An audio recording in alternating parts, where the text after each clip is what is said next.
문은 성벽 건축이 완성되어질 때 이루어진 일입니다. 계속해서 대적들이 방해하기 위해 마지막 안간힘을 쓰고 있는 실정입니다. 이렇게 하나님의 일을 하다가 보면 대적들이 방해를 하는 경우가 많습니다. 그러나 아무리 대적들이 방해한다고 한들 그 역사를 이루고 계시는 하나님을 이길 수는 없습니다. 아니, 상대조차 안 되죠. 하나님이 느헤미야를 예루살렘으로 보내셔서 총독을 세우셨고 외부의 문제들과 내부의 문제들을 해결하였습니다. 그 방부로 그 중심 가운데 하나님이 있음을, 역사를 하나님이 이루고 있음을 깨달은 이스라엘입니다.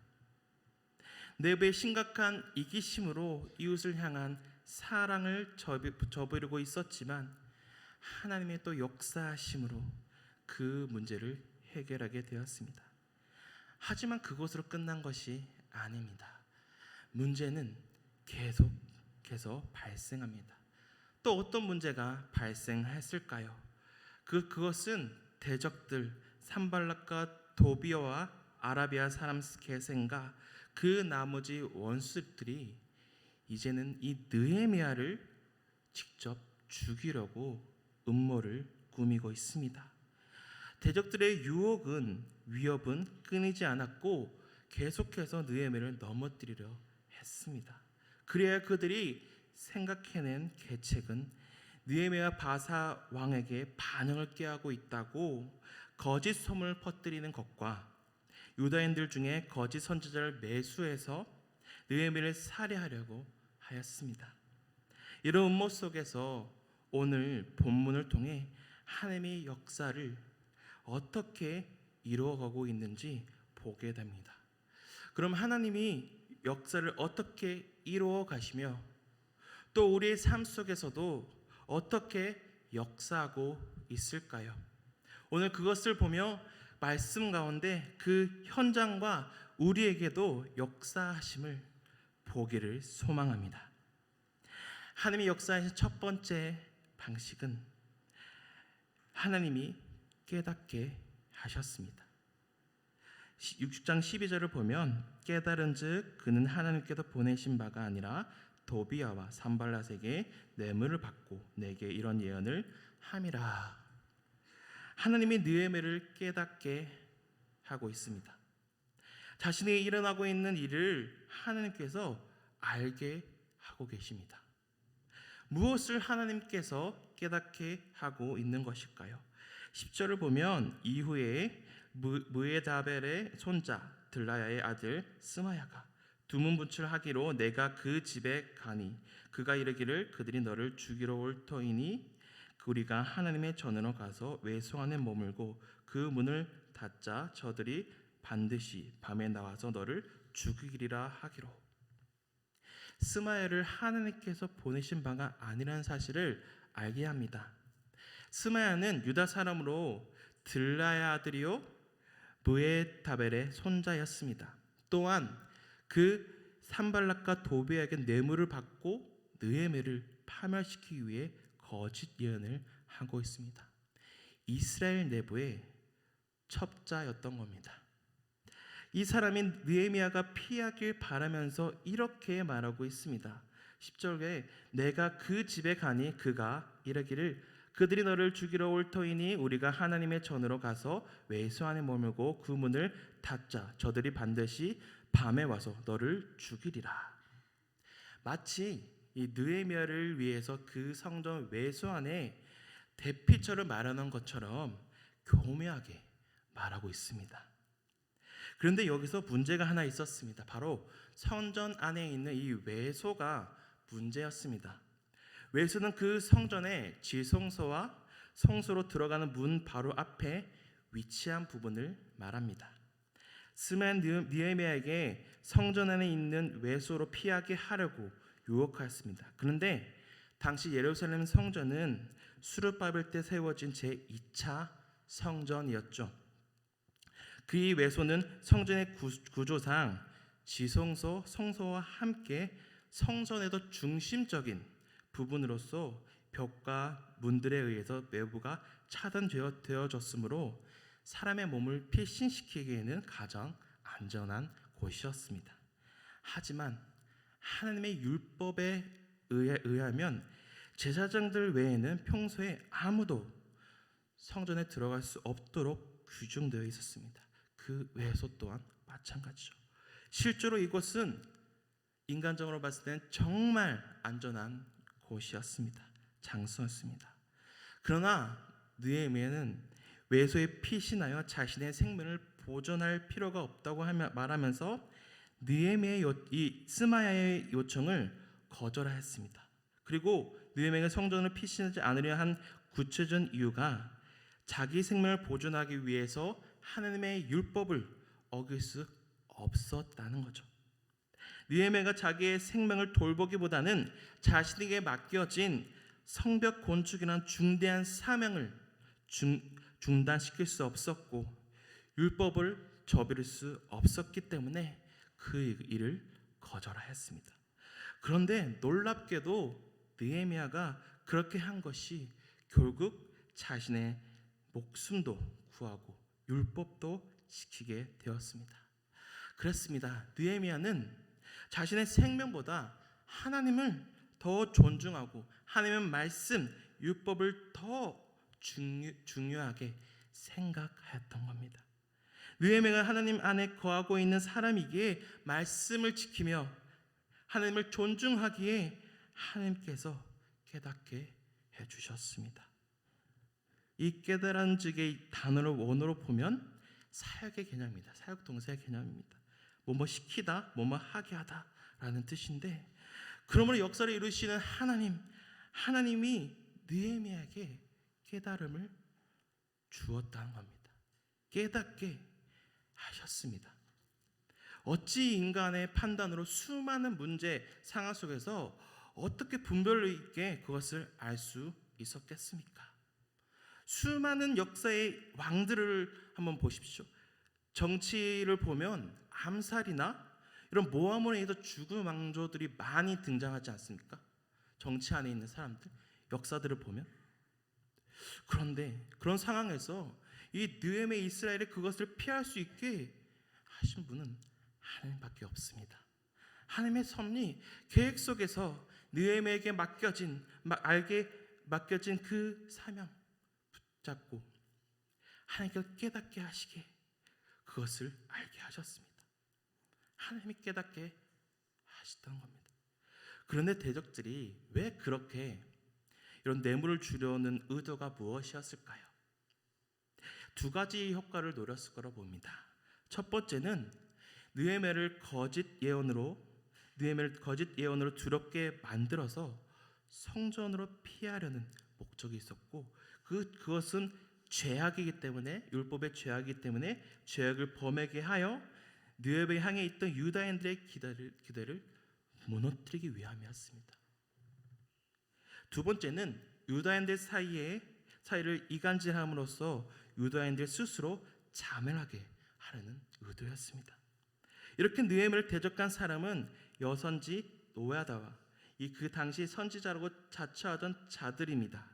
이들이 구체적으로 누구였는지는 또 어떤 내용으로 느헤미야를 두렵게 하였는지 정확히 나오진 않지만 그들은 느헤미야를 몰아내려고 했던 겁니다. 그리고 백성들로 하여금 하나님의 말씀을 듣지 못하게 현혹시키려 했던 거죠. 그래서 깨닫게 된 느헤미야는 곧바로 하나님께 기도합니다. 그래야 하나님이 역사하시는 방식 두 번째는 하나님께서 기도하게 하십니다. 14절에 내 하나님이여 도비야와 산발랏과 여선지 노야다와 그 남은 선지자들 곧 나를 드럽게 하고자 한 자들의 소행을 기억하옵소서 하노라. 그 느헤미야가 그 상황을 알게 되자 가장 먼저 한 것이 기도였습니다. 기도로서 하나님께 기억해 달라고 요청하고 있는 거죠. 그러면서 하나님이 자신과 백성들을 믿음에서 벗어나게 하려고 시도한 이 사람을 기억하라고 하나님께 요청하고 있습니다. 느헤미야의 기도의 특징 중 하나가 이 기억하옵소서라는 표현을 자주 쓰는데요. 이 표현을 통해 느헤미야는 일괄적으로 하나님은 자기의 공의, 하나님의 복 주시든지 아니면 심판을 행하시든지 실행하시기를 간구합니다. 하나님께 맡겨드린다는 거죠. 모든 결정을 하나님께 요청하고 있다는 거죠. 이 절에서도 맨 먼저 도비아가 언급되고 느헤미야의 대적들 가운데 여선지, 노야다와 다른 선지자들을 포함되어 있습니다. 느헤미야를 대적하던 사람들은 많았고 그 당시 비중 있는 인물들입니다. 느헤미야가 이렇게 기도하는 것은 모든 역사를 이루시는 분이 누구신지 분명히 알고 있고 그것을 하게 만드시는 분, 모든 시간 순간마다 운영하시고 역사하고 계시고 그 역사하심을 믿기에 확신하기에 모든 문제마다 기도로 나아갔습니다. 느헤미야의 원수 갚는 것도 하나님께 달려 있음을 확신하고 있는 거죠. 지금 이 장에 기록되어 있는 이런 문제가 한 사건만 기록되어 있지만 이런 수많은 모함들이 반복적으로 일어났을 거라 봅니다. 얼마나 많은 공격과 음모들이 많았을까요? 그런 상황에서 느헤미야 유일하게 따르고 의지할 분은 하나님밖에 없었습니다. 그 수많은 일들을 어찌 느헤미야 혼자 이스라엘 백성들만으로 감당할 수 있었겠습니까? 그러나 지금 느헤미야와 이스라엘은 오직 하나님께서 이루어 가실 역사를 확신하며 기도로 나아가고 있습니다.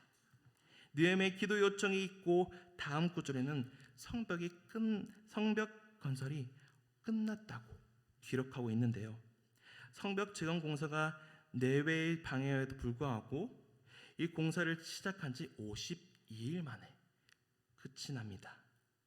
이런 대역사가 당시 미약할 때 미약해진 이 유다인들이 정말 연약하고 쓰러져 있고 정말로 무너져 있는 이 유다인들이 52일 만에 이 짧은 기간에 완성된 것은 어느 누구도 상상할 수 없는 역사였습니다.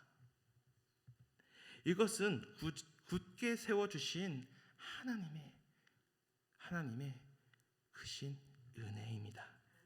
그리고 일반 족속들은 이스라엘 하나님이 역사를 이루셨음을 또 인정하고 있는데요. 그러므로 하나님의 역사하시는 방식 세 번째는 하나님께서 역사를 이루심을 누구든지 알게 하십니다. 16절 같이 한번 읽어보도록 하겠습니다. 시작. 우리의 모든 대적과 주위에 있는 이방 족속들이 이를 듣고 다 두려워하여 크게 낙담하였으니 그들이 우리 하나님께서 이 역사를 이루신 것을 알미니라. 아멘. 심지어 이방 사람들이 51일 만에 성벽 공사가 끝나자 다 두려워하고 있으며 하나님의 놀라우신 역사를 인정하고 있습니다. 이렇게 하나님께서 함께 하시면 헛되지 않습니다. 그러나 아무리 인간의 애를 쓰고 하나님께서 함께 하지 않는다면, 하나님께서 이루어가고 있지 않는다면 그 모든 것은 헛된 것이 되고 맙니다. 하나님의 계획 속에 없다면 역사는 이루어지지 않습니다. 이것이 바로 하나님의 섭리입니다. 또한 대적들이 그렇게 음모를 꾸몄던 이유가 또 있습니다. 무엇일까요? 이때 신바벨론, 페르시아, 마케도니아 등 열국이 통치하에 있었기 때문에 이 시기는 정치적으로, 경제적으로, 사회적으로 불안하였던 시기였습니다. 이들이 이것을 이용한 거죠.